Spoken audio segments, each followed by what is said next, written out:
Hi, it's Guang Jun here from Tombalik, and as you know, there's this whole COVID thing going on, right? So we might very soon not be able to conduct classes.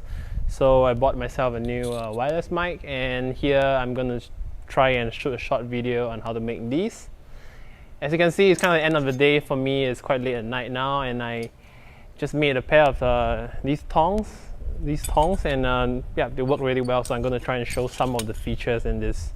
Right, pardon my sloppy work in this leaf because it's kind of like really late now and I'm really just trying to get the video done. Right, I'll do this properly next time when I have time. Okay, so enjoy the video. Alright, this is actually the second time I'm filming this. The first one didn't come out with sound, which is a bit embarrassing. So anyway, I thought I was done, but I did make this pair of rebar tongs, so I thought I would show you guys what that looks like and then forge maybe a bit of a leaf while we're showing off the tongs. Alright, here's the anvil shot. I'm gonna pick up my hammer. We're gonna come grab our rebar. This is a 10mm rebar, which is construction steel. Alright, we're going to start with the tip. Because this is a pair of tongs, right, I can't really rotate it a full 180 like I normally do on a rebar, so I'm going to try just 180, and then here is the two rings 90-degree rotation. Right, we're going to get down to roughly half the thickness of the original rebar, and now we're going to go to the other end of the anvil. Alright, that's getting a bit cold. I'm going to just put it back in the heat now. Hopefully this time around we actually have sound. Just watched the video myself and I realized that it still looked pretty bright, so even at the end. So prevent you guys from calling me a pussy, I'm just gonna forge this to as cold as I can get it towards the end, okay? So yeah, we are using the near side of the anvil to act as a sort of pin, and that allows you to reduce the diameter of the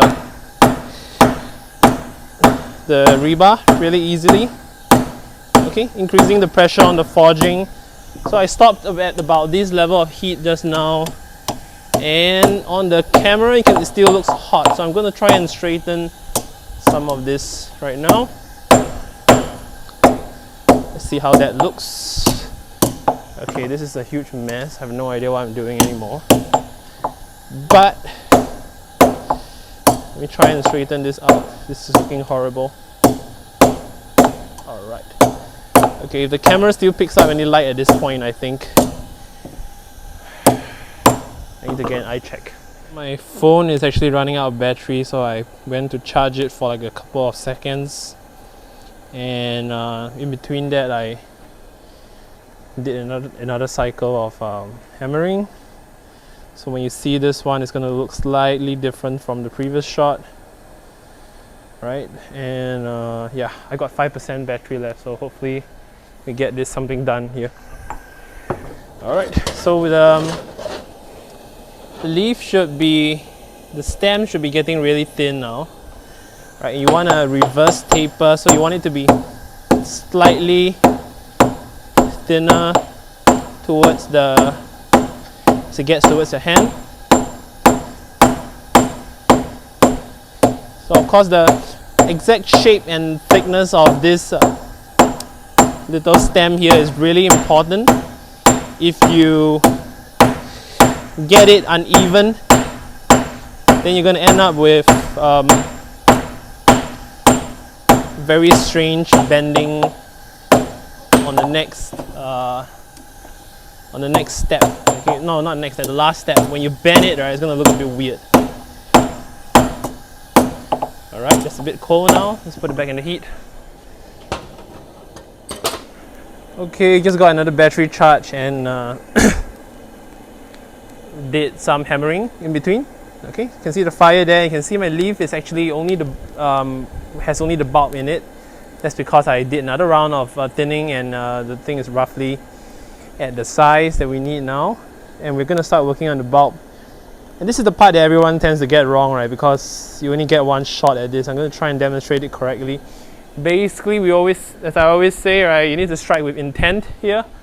You can't be just like tapping the leaf, right? Because shit, it's not even hot yet. Hold on, let me see if we can force it up. Yeah, like I was saying, right? So during this, the leaf at the bulging of the leaf, right, to get the leaf to grow in size, right, requires a lot of intent.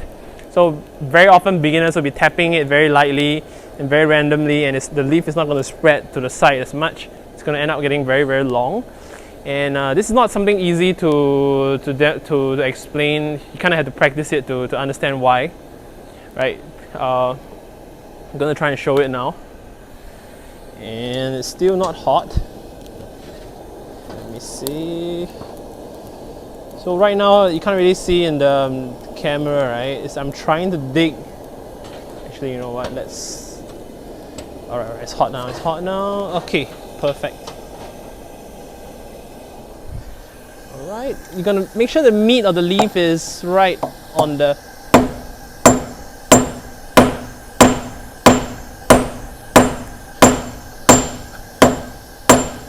Alright, okay, so you're gonna make sure the meat of the leaf, right, is right above. And now I'm gonna use the bottom edge of the square head. Oh yeah, I have a pin here, so that's even better. Right, of course you can use all kinds of shapes of hammer to do the spreading.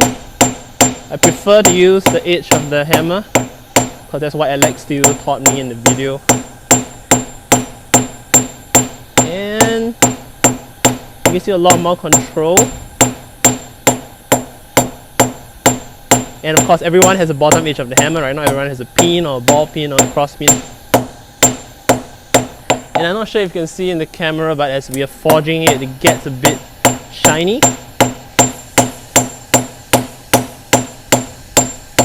Okay, it gets a bit shiny, which is great. I'm tilting the leaf now. Just a moment there. Okay, so the leaf should appear completely cold now, and this part can actually be done without any heat, right?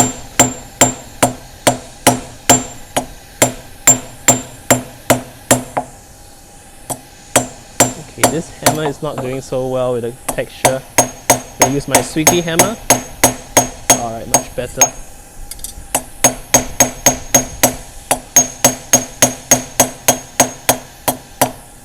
Alright, can you see it gets really shiny just from hammering? So this is like, this is just from, basically it's planishing. When you planish any bit of steel, right, you hit it cold, right, it's gonna remove all the scale, it's gonna make it really shiny. You can see that reflection, perfect, okay? So we have enough time, so I'm actually gonna try and curl this, which is of course my least favorite part. But yeah, I'm gonna cut it off first. Just gonna do it on shears off camera. You can't really see it because I really can't be bothered doing it any other way. Alright, the leaf is out. Let me bring it back in view now. Okay, gonna put that back in the fire.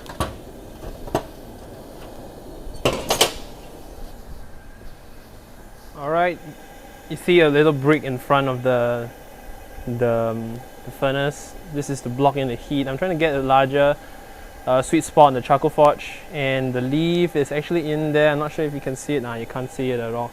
Okay, anyway, I'm going to pull it out, and then we are going to bend it. Oh, I can do it right in front of the camera, yeah? Okay, I'm going to zoom out a bit so it's easier to see. Okay, so 2 items here, right? Normal, your flat tongs, and then after that, oh, there it is. Okay.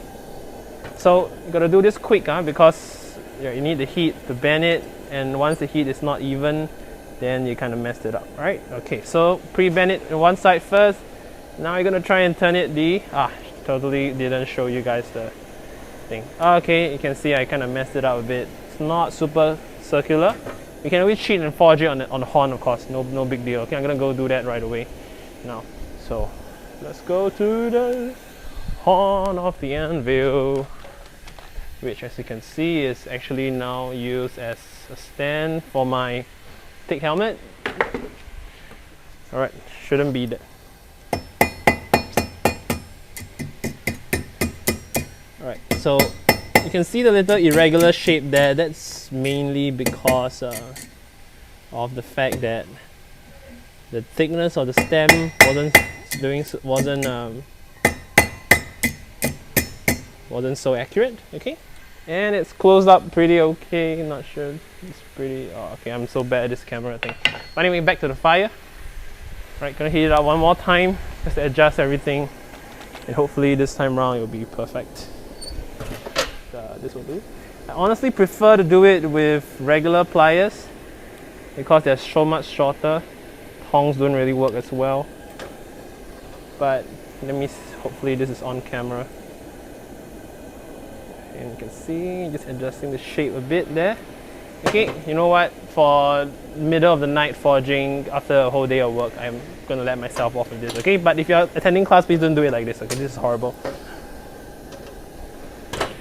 Whew. All right, let's try and get back on the anvil now. Let's try and see this. Whew. Okay. So a few problems here. One is that it's a bit off axis. I'm going to try and twist that in. Oh yes. Once again, you should really be doing this with heat. If your ring snaps off at this point, right, that would be hilarious. Right, but then again, so is the whole COVID-19 saga. Okay. Bad joke. Alright. Okay. I'm gonna dunk it in the water now. Cool it down. Oh, I'm actually quite surprised I managed to film this whole thing on the first trial. Alright, so let's